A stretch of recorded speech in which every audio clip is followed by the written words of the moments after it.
Good morning, and welcome to this wonderful Sunday morning here at the DuPage Unitarian Universalist Church. I'm Kaya Iverson, and I am a member of your Board of Trustees. We are really glad you're here. Whether you are present here in the sanctuary or taking us in through the wide world net, it's really great to be together, especially after what we've all been through for the last few years.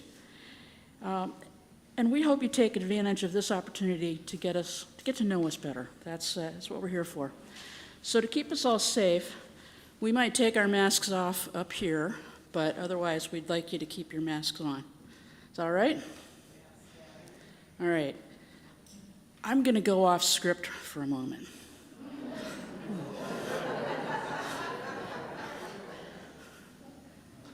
I got permission. It's okay. Today, September 18th, is a really significant day in the history of this congregation. In fact, it's a significant weekend in the history of the congregation. I see as I look around, a lot of you were here yesterday because we did some really, really amazing things yesterday. We ordained a minister.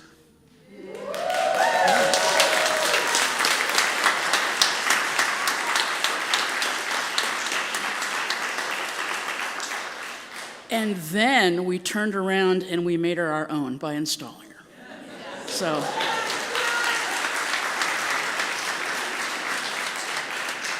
she's ours now. She's ours now. And that's the reason why today is so special. Because for the very first time, anywhere, anytime, you're going to experience a service led by the Reverend Mandy Huizenga.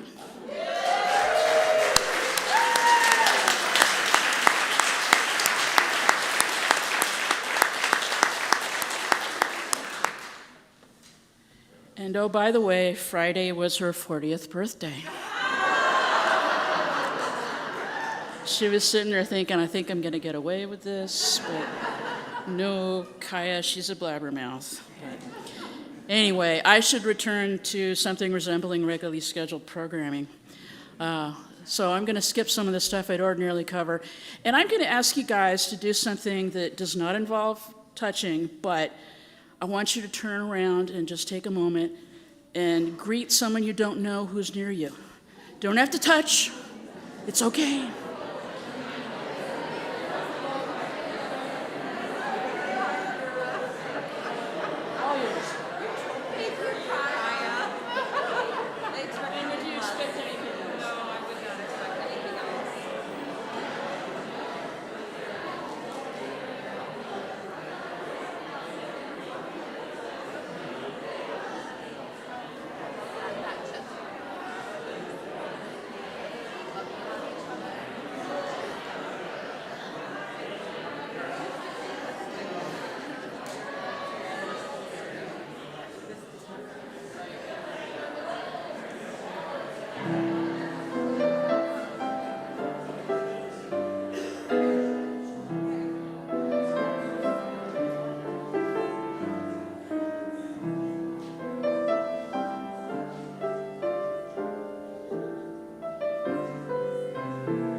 It is good to be together, isn't it?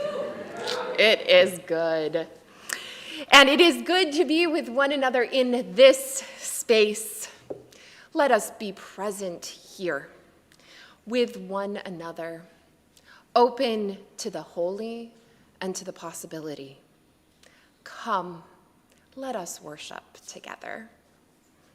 Please join me in singing hymn number 1, May Nothing Evil Cross This Door.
I light this chalice for the sixth source of living, tradition that draws from spiritual teachings of earth-centered traditions which celebrate the sacred circle of life and instructs us to live in harmony with the rhythms of nature.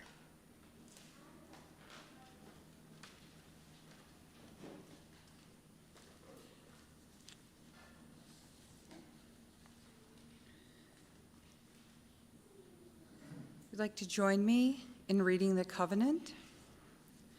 We come together to affirm our relationship with one another, our shared commitment to our Unitarian Universalist principles, and to our DuPage UU Church community.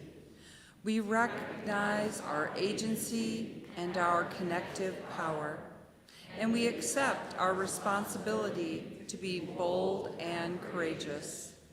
Relationship with each other, that we transform ourselves and the world.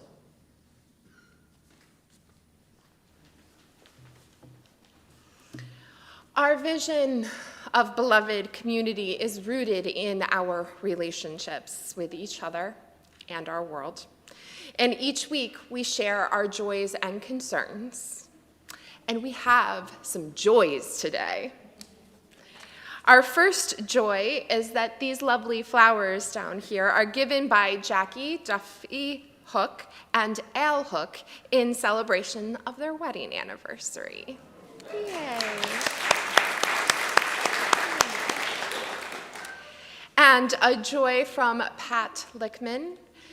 A joy to have many volunteers assist in the wonderful ordination and installation of our minister, the Reverend Mandy Heisinga. Thank you, all of you. It took a large group of people. Thank you for all of the beautiful pieces that yesterday held. Thank you.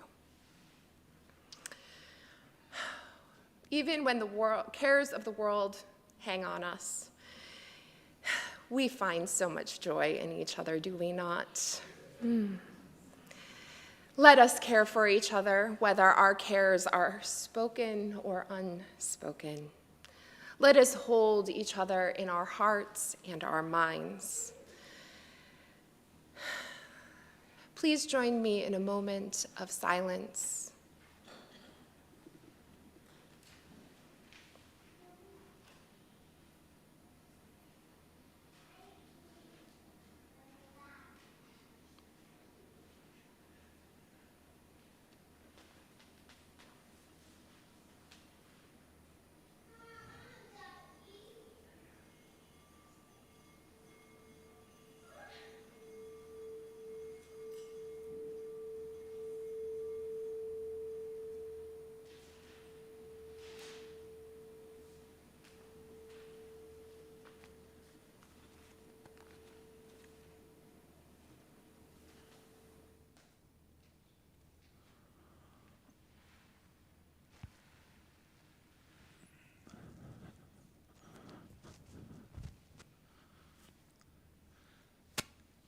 It is time to gather, and I'd like to invite all the young people, including the teenagers, to come up forward, join me here on our gathering blanket or our gathering quilt.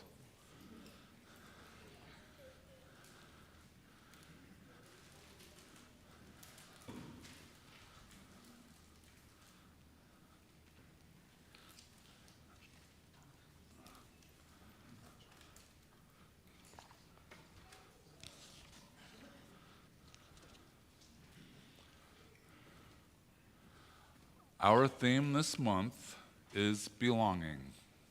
And today we're talking about belonging in a family and also belonging in a group of people, your chosen community. Now, right here, I have a mystery box. And in this box, I have a little doll.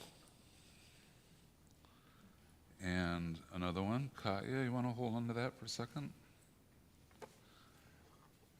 Eleanor, you want to hold on to that one? Sophia? Sasha? Ethan?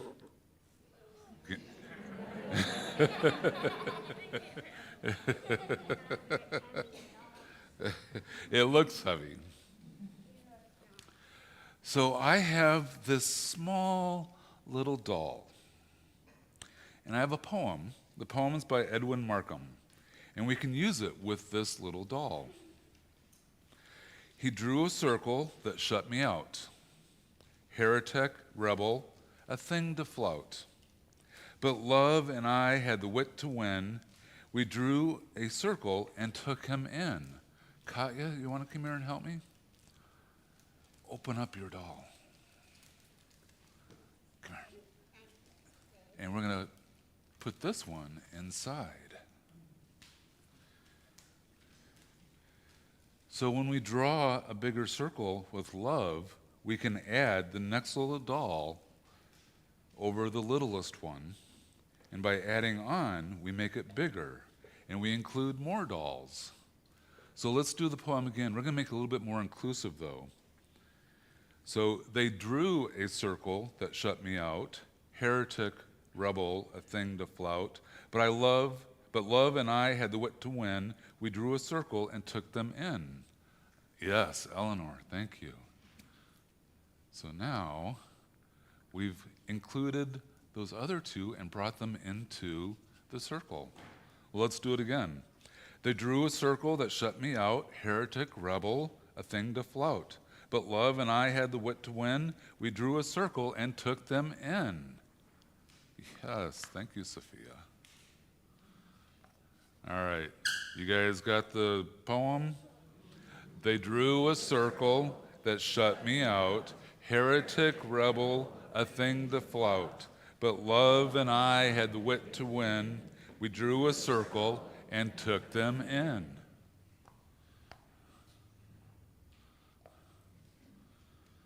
All right, one more time. They drew a circle that shut them out, heretic, rebel, a thing to flout. But love and I had the wit to win. We drew a circle and drew them all in. We added them all in.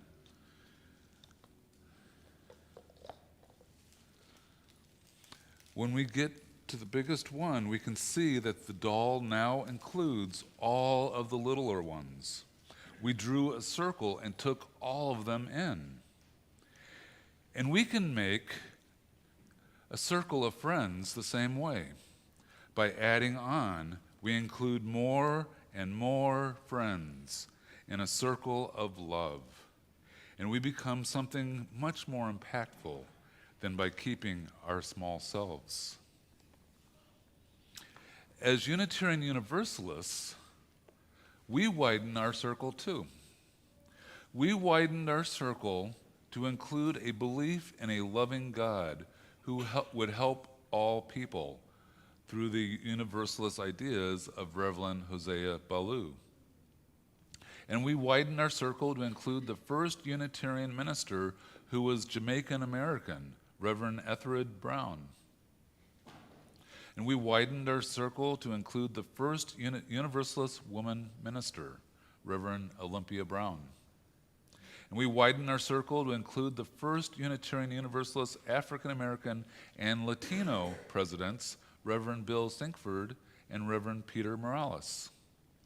And we widened our circle to merge together two separate faiths, the Unitarians and the Universalists, which makes us now the Unitarian Universalists.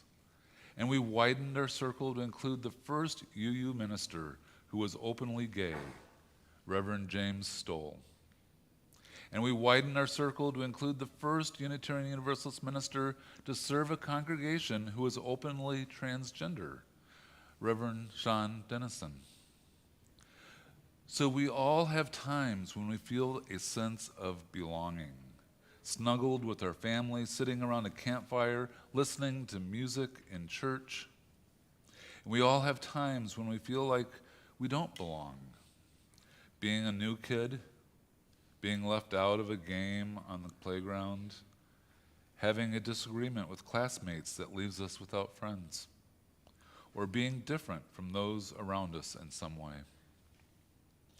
All UUs, as UUs, we want to learn how to keep our circles wide and open.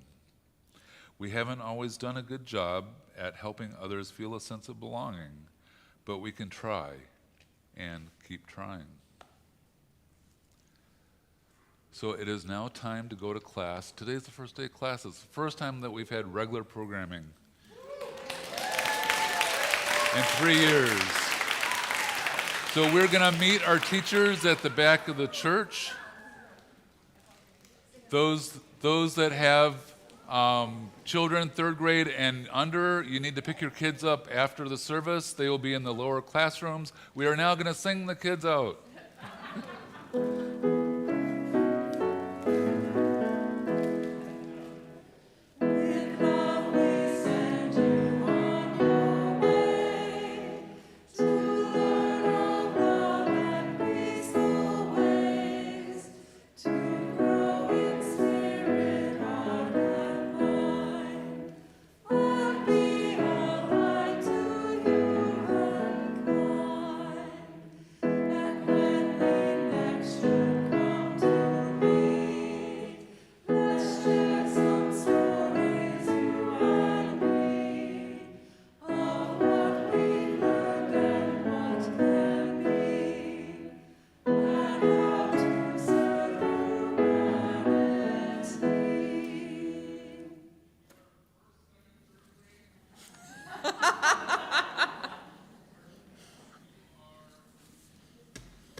Well, Mr. Cooper is down there giving directions to the kids. I don't know.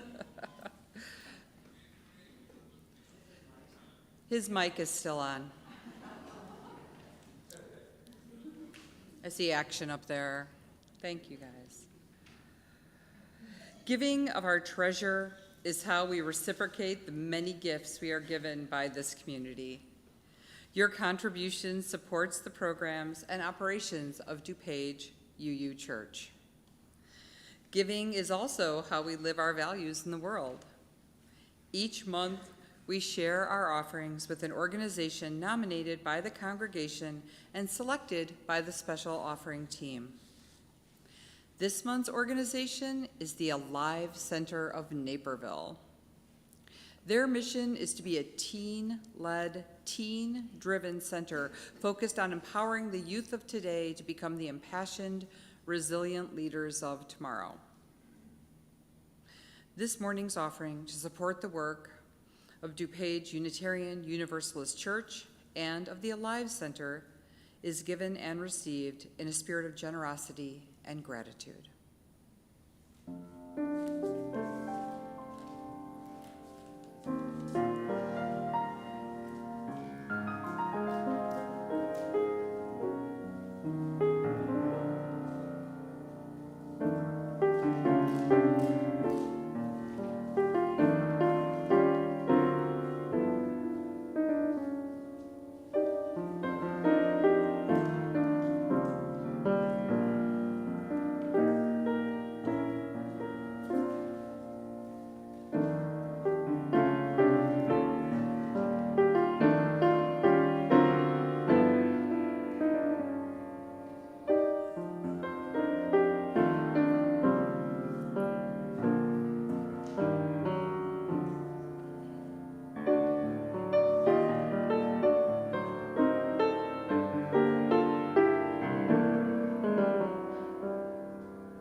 Thank you, Vera. It was beautiful. The Land Knows by Mariana Jones. The land knows me, even when I am lost. My inner compass seems to bring me somehow always back to here. This cedar knows my name and the feel of my fingertips. This soil knows my voice in murmured mornings and song-filled afternoons. This creek bubbles on her path, always moving. My feet know well her stony body and cool, sweet breath. Here I speak to fern and hawthorn, blackberry and clover. They who have lived here long before I came and seem to sing a welcome to me. When I am low and lost in the waves and swell of this, my life, I bring my heart to the garden, to the trees, to the earth beneath my feet. I lay down my troubles and my fears, the 100 things I need to do. That scornful glance that hurt so much, the harsh words rattling around in my heart cave. The earth knows it all and loves me anyway. Just as a mother does, she holds me close, caresses my cheek, tends my sorrows. She is always generous. Chickadee perches overhead and call, chickadee-dee-dee, let it be, be, be. And I listen. Who could ignore the wisdom of the birds?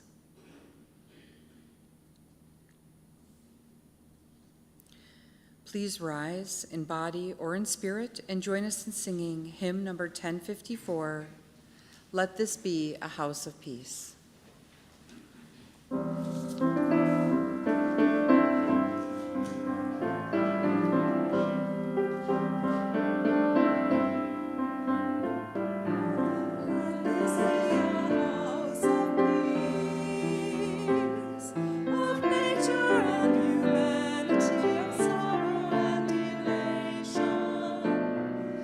Let this be a house, a haven for the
This coming Thursday is the autumn solstice.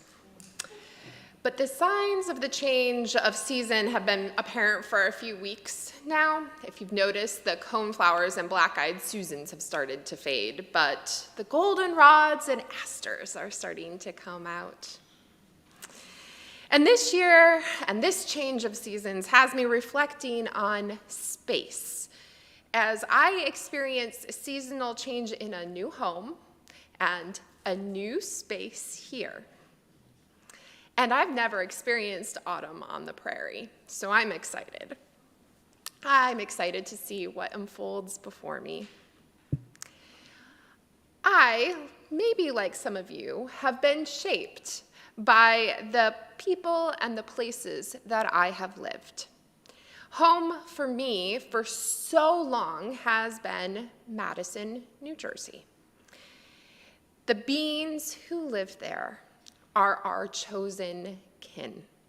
People who we claim and who claim us, not blood kin, but chosen kin. Some of them were here yesterday. It was so good to see them. They were the people that we knew we could laugh with. We could share our struggles with. People who would show up not because of some familial obligation, but because we had a bond, a relationship forged in love, in shared understanding, in connection. And this includes non-people as well.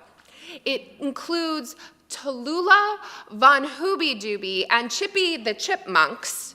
It includes a really bold red-tailed hawk, raccoons, and several fox who ate the very, very well-fed campus squirrels, who were also my kin. But Madison, New Jersey had something else that is just as important. It has kith.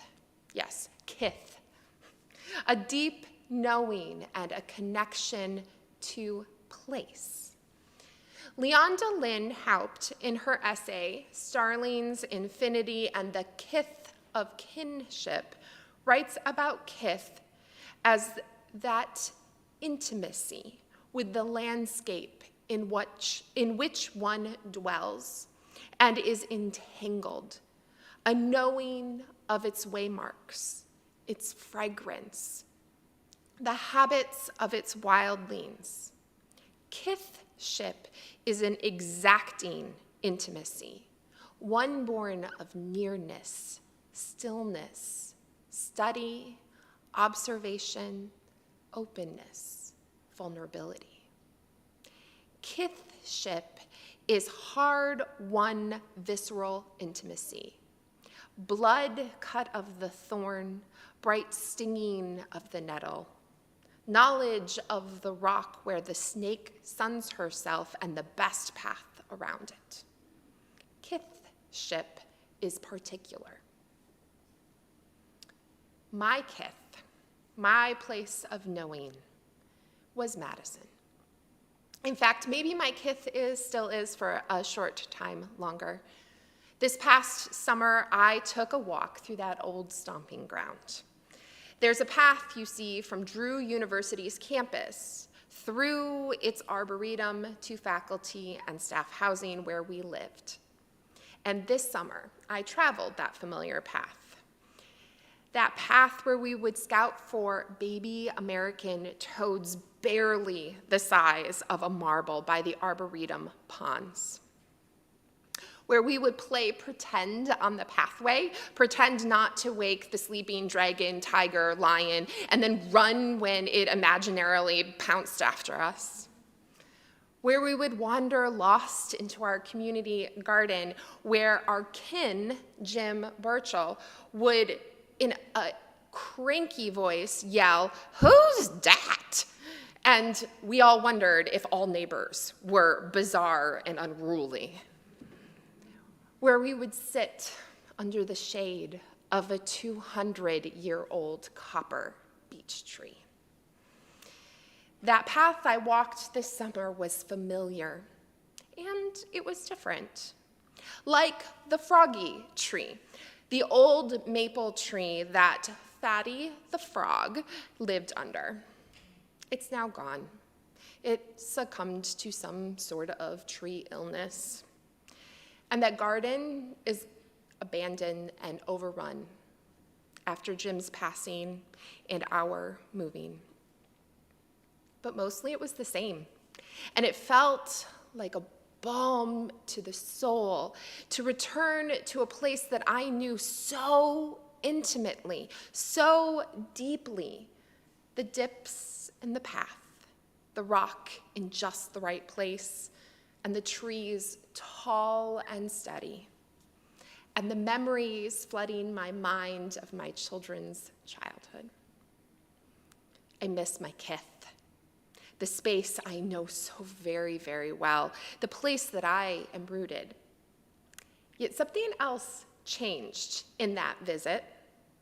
I felt a deep, deep sense of gratitude for what the land and space has given to me and my family, and I knew it was no longer my space. And as if to prove the truth of that, on my first day here, I sat in your prairie on the far side on the bench to have my lunch, and I listened to the birds. And I watched the coneflowers and black-eyed Susan swaying in the breeze, and I felt the stirrings of kithship. The soil beneath my bare feet, the sun on my face, the wind in my hair. It is the beginning of a new relationship. This place will be my kith soon. And I can also feel the stirrings of kinship as well. Together, they bring the ties of attachment that hold me in love. But there's another place that holds kithship for me, and it may hold kithship for some of you as well. It's a space that is less specifically bounded, but space that is created by kinship. It is where my Unitarian Universalist kin gather. It begins with Unitarian Universalist kin gathering, and it could be a church, it could be a convention center, it could be a retreat center. But it is the way that that space is transformed when Unitarian Universalists come together. Those relationships transform a space at the kithship level.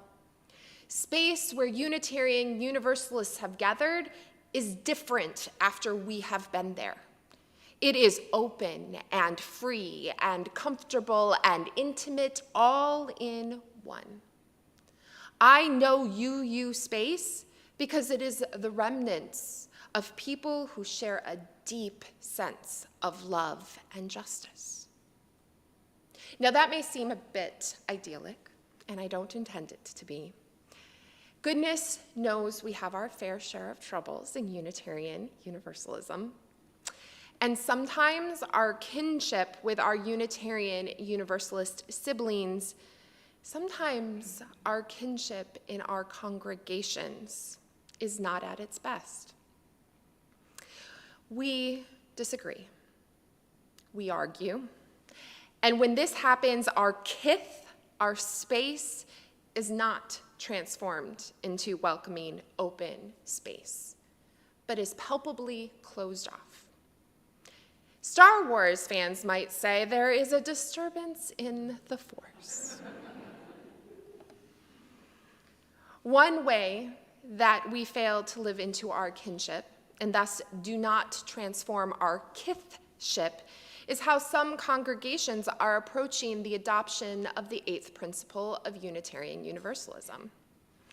This principle calls us to journey toward spiritual wholeness by working to build a diverse, multicultural, beloved community by our actions that accountably dismantle racism and other oppressions in ourselves and our institutions.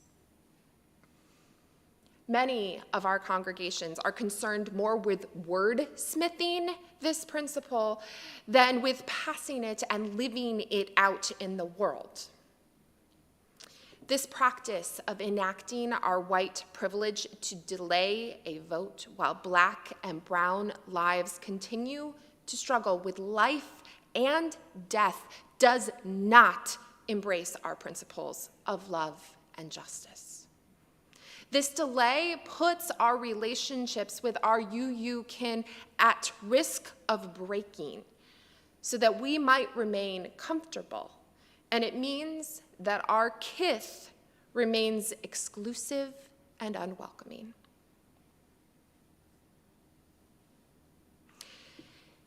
We continue to enforce that our kin are only those who look like us, and our kith is a space that only those that look like us are comfortable in, and all of that means we do not fulfill our principles, nor are we taking steps to bring justice to the world.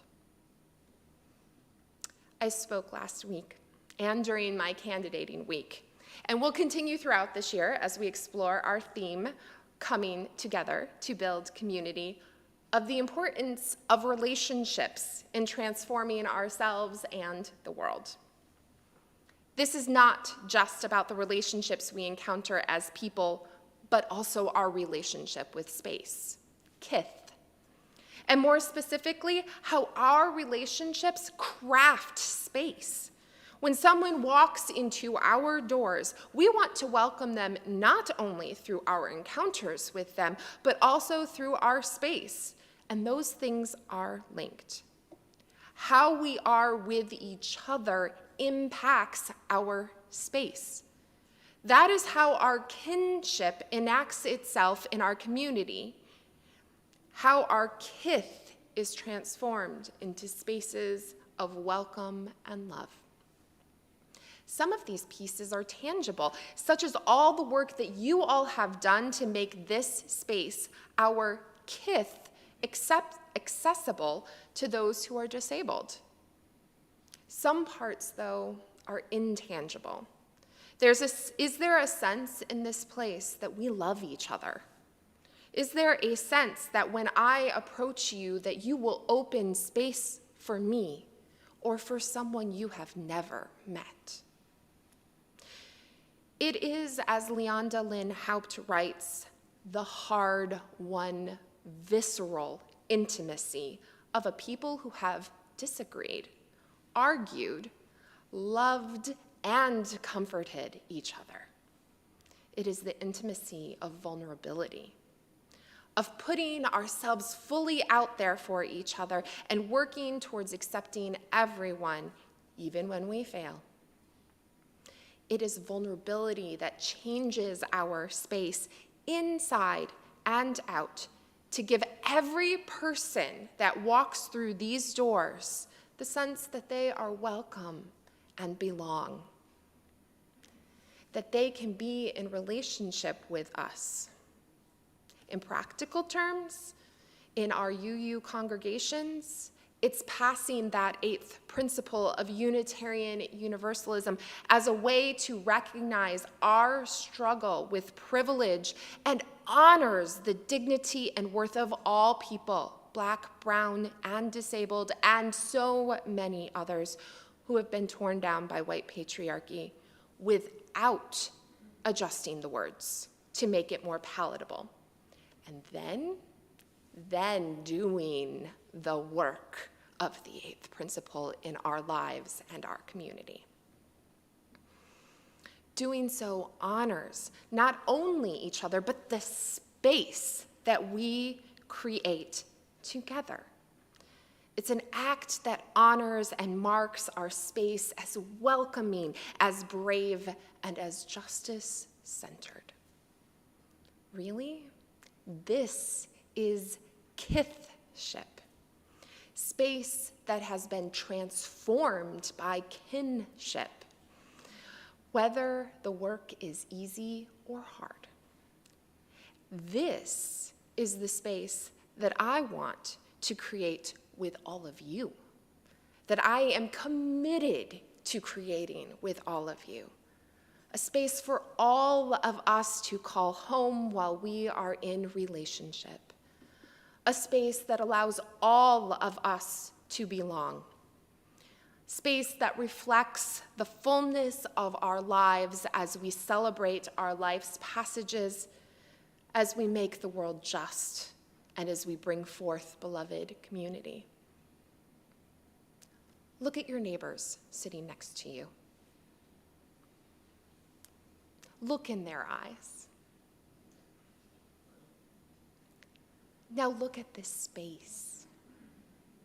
The floor of this chancel given from dying trees on this property. The rocks reused from old buildings. The elevator just outside our doors. One of two meant to make this building accessible.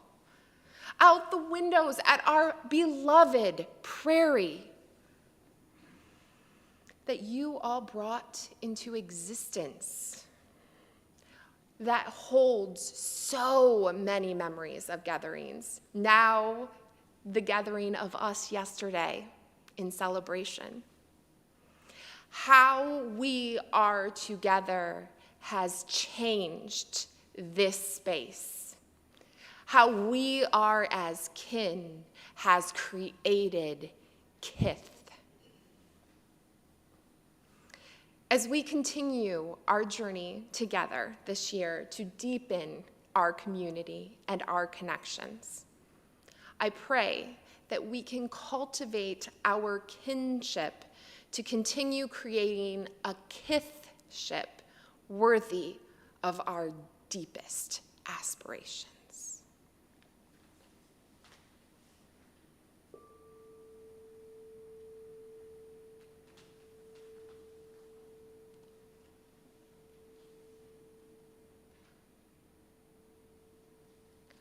Please join me in singing hymn number 347, Gather the Spirit.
May we leave this place knowing that how we are together matters.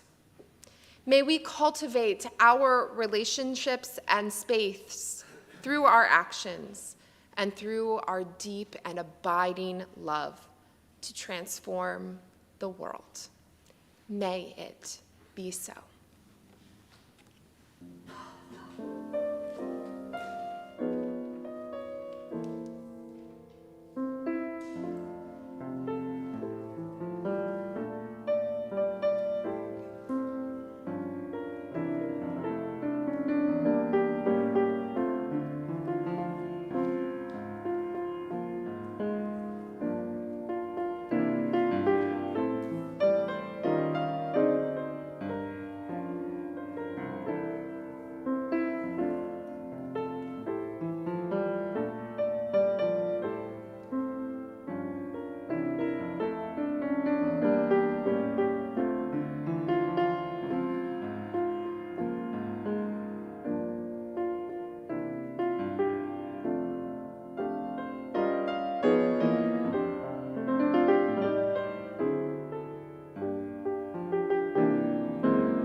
We extinguish the light of this chalice, but not the light in our hearts.